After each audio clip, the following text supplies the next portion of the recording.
జగజ్జీవరావు జోహార్ బాబు జగజ్జీవరావు జోహార్ బాబు జగజ్జీవరావు జోహార్ జగజ్జీవరావు జోహార్ జోహార్ బాబు జగజ్జీవరావు జోహార్ జోహార్ బాబు జగజ్జీవరావు జోహార్ జోహార్ జోహార్ బాబు జగజ్జీవరావు జోహార్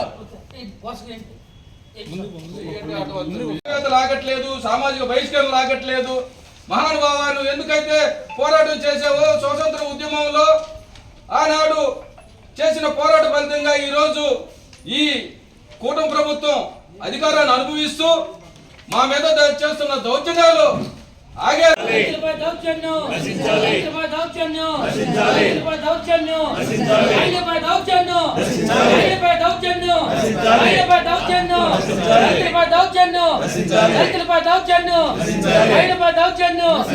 కోట ప్రభుత్వ నిర్లక్ష్య వైఖరి కోట ప్రభుత్వ నిర్లక్ష్య వైఖరి కోట ప్రభుత్వ నిర్లక్ష్య వైఖరి దళితులపై కోట ప్రభుత్వ నిర్లక్ష్య వైఖరి దళితులపై కోట ప్రభుత్వ నిర్లక్ష్య. మాజీ శాసనసభ్యులు శ్రీ రామిరెడ్డి ప్రతాప్ కుమార్ రెడ్డి గారు కావలి నియోజకవర్గ వైఎస్ఆర్సీపీ ఇన్ఛార్జి క్యాంప్ కార్యాలయంలో బాబు జగజ్జీవనరావు గారి 119వ జయంతి సందర్భంగా బాబు జగజ్జీవనరావు గారు ఈ భారతదేశంలో ఉప ప్రధానిగా ఉంటూ ఆ రాష్ట్రపతి పార్లమెంటు సభ్యులందరినీ మొత్తాన్ని గ్యాదర్ చేసుకొని పార్లమెంటుకి ప్రధాని కావాలని పోతుంటే ఆ రాష్ట్రపతి ఆ ప్రధాని కాకూడదు ఒక దళితుడు అని చెప్పి ఆ రోజు రాష్ట్రపతి రద్దు చేయడం జరిగింది. ఆ రోజు నుంచి ఈ రోజు కూడా ఉప ప్రధాని పదవి లేదు.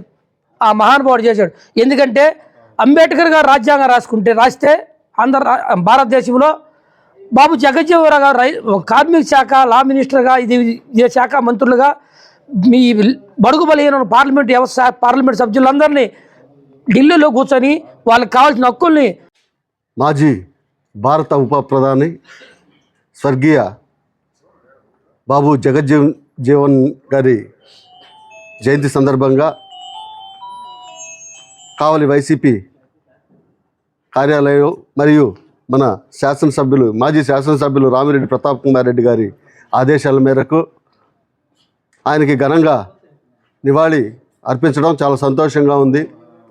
బాబు జగజ్జీవనరావు గారు కార్మిక శాఖ మంత్రిగా మరియు రక్షణ శాఖ మంత్రిగా ఉత్తమ పార్లమెంటేరియన్గా ఆ రోజు ఆయన రాజ్యాంగ పరిరక్షణలో భాగంగా అనేక చట్టాలు చేసే దాంట్లో కీలకమైన పాత్ర చేయడం జరిగింది. కానీ ఈరోజు భారత రాజ్యాంగాన్ని అపహాస్యం చేస్తున్నారు. నడి రోడ్డు మీద మహిళల్ని కర్రలతోటి చితకబాతున్నారు ఒక పార్టీ వాళ్ళు వచ్చి. అదేవిధంగా చట్టసభల్లో చట్టం చేసే వ్యక్తి అయ్యన్న పాత్రుడు మన స్పీకర్ సోషల్ మీడియాలో చూసాం. అతని తండ్రి వయసున్న పెద్ద ఆయన్ని డప్పు కొడతా ఉంటే ఆయన చెంప చెళ్ళు అనిపించాడు. అసలు ఏం జరుగుతుందో, ఇలా ఎందుకు చేస్తున్నారో చట్టసభల్లో